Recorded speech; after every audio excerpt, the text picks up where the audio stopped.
What's going on there, YouTube? This is ODC, that's me, and we're back with another action figure review. This is my review of the DC Collectibles Batman Arkham Deluxe figure Mr. Freeze.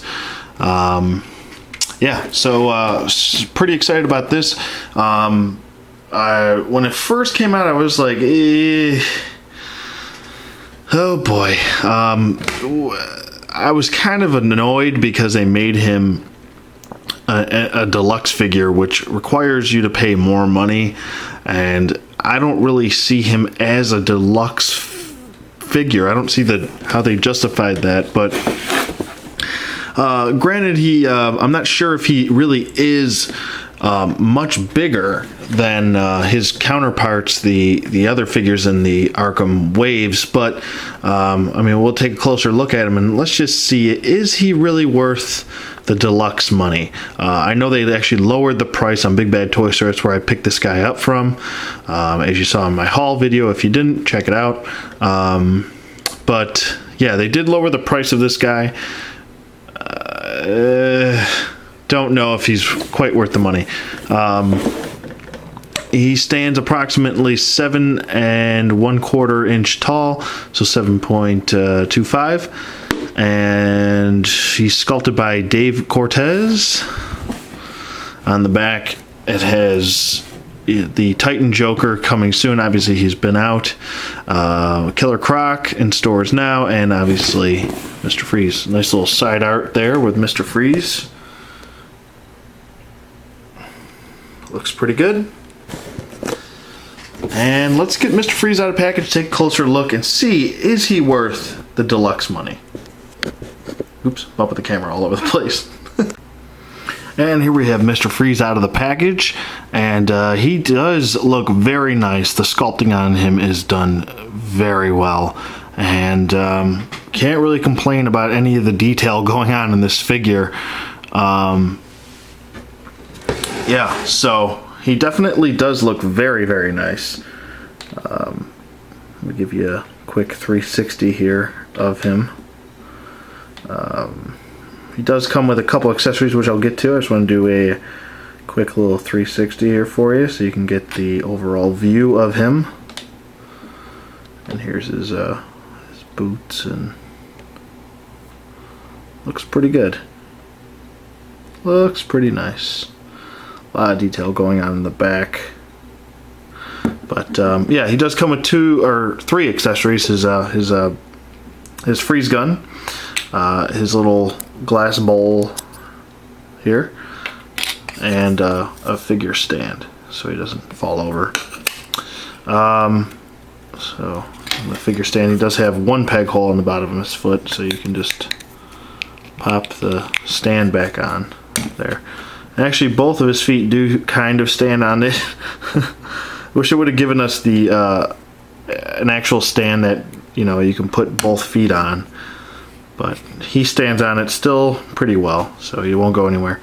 And the glass bowl is, I've seen reviews on it, and I hear it's kind of a pain in the rear end to take on and off. So when you put it on, I don't know. I would put it on so you can, because you have to be able to adjust the head. Actually, let me get to articulation first before I do any of that. So his head is articulated and you can move it, but it's kind of a pain to move.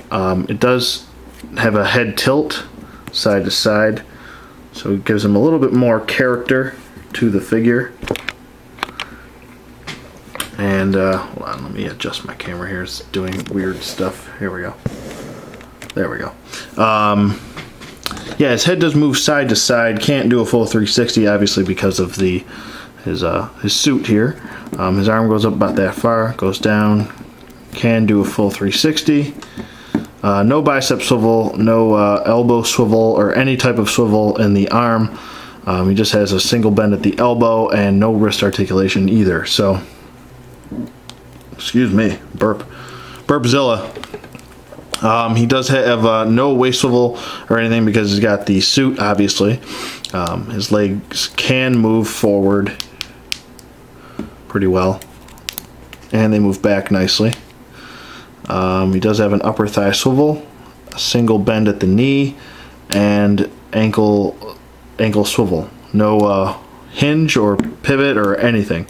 So I mean, he's basically just a statue. Is basically what some, I mean, at least most DC Collectibles figures are. So I mean, you know what you're getting yourself into. But as far as his bowl goes here, you kind of have to adjust the head where you want it first, and then put the bowl on. I keep calling it a glass bowl. I don't know why. It's probably not the right term, but oh well. So, I mean, it can be kind of a pain in the rear end to get on and off. I mean, mine's obviously not flush the way it's supposed to be. You know, I'll do it on my own time, but I'm just trying to give you a generalized look for how it's supposed to be, without having to, you know, really take this sucker on and off. But it's kind of weird because, I mean, they could have at least given him a wrist rotation here, or a forearm rotation would have been perfect, because he's kind of stuck in this cockeyed position when he's holding his gun, and it's like crooked, or tilted, I should say. So you really, I mean, if you want to point the gun at somebody, you have to have him looking over here, and then put the bowl on. So, I mean, you kind of have to have his face facing that way. This glass bowl doesn't want to do. It's not made of glass, it's plastic, but there it goes. That's how he's supposed to look. So if you want to have him like that, you kind of have to have him like facing that way. So it's size comparison time. Let's take a look at a couple size comparisons here with some other Arkham figures. Okay, so here we have him standing next to Batman, and Batman's pretty tall if you include the ears. But I mean, he's still shorter than Mr. Freeze. Now, is he short enough? Is he tall enough to be a deluxe figure? Not in my mind. I don't really see this figure as being a deluxe figure. A deluxe figure in my mind is like the Titan Joker, or the DC Collectibles Darkseid figure, or the Killer Croc figure. Those are deluxe figures. I don't really consider this a deluxe figure at all. So I mean, I wanted to give it the time for the review, but Batman's actually almost, I mean, he's pretty close to being as tall as Mr. Freeze. Not as bulky as Mr. Freeze, don't get me wrong, but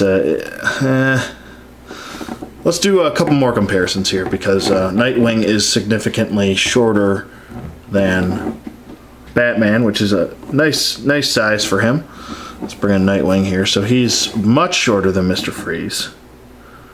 And then we have, for the last comparison, we have Robin, which is Nightwing's a little bit taller, just a touch taller, I think.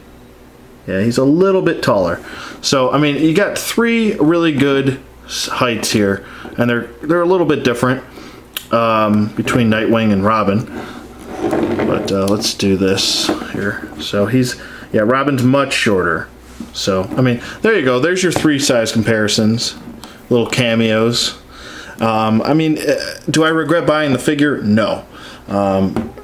And I'm glad they lowered the price of the figure. So, I mean, do I recommend him? For the right price, I recommend him. He's still a very well done figure. You know, it's nice to have that removable glass bowl and or shield, or whatever you'd like to call it. The gun looks very good. I mean, look at the detail on this guy.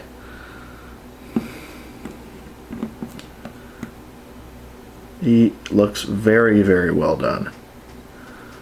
I mean, there's no paint chipping or defects of any kind on this figure, that as far as I can see.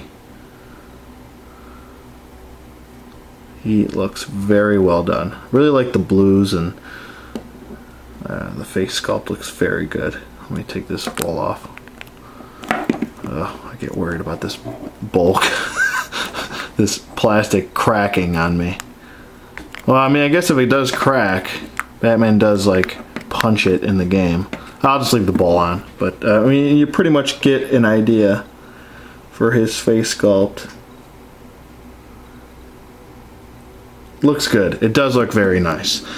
So I mean, this is a very nice figure, and I don't want to take anything away from what it is, because it is good. It is well done, and it does give the character from the video game justice. It does do him justice. So is he worth big money? I don't recommend him unless you're a huge Mr. Freeze fan and you just don't care. I completely understand that, but yeah, definitely a good figure. If I had to rate him, not including price or anything like that, I'm just going to rate him as a figure. I'm going to give him a nice 10 out of 10. I think he's very well done. The detail on him is very nice. I mean, if you buy this, you're not buying it for the articulation, so I'm not including the articulation in this. Yeah, he's a 10 out of 10. Perfect, well done, very accurate to the character in the video game, and definitely 2 thumbs up. Go pick him up for the right price. Don't pay top dollar for him. And yeah, let me know what you guys think in the comments below, and I'll see you guys on the flip side.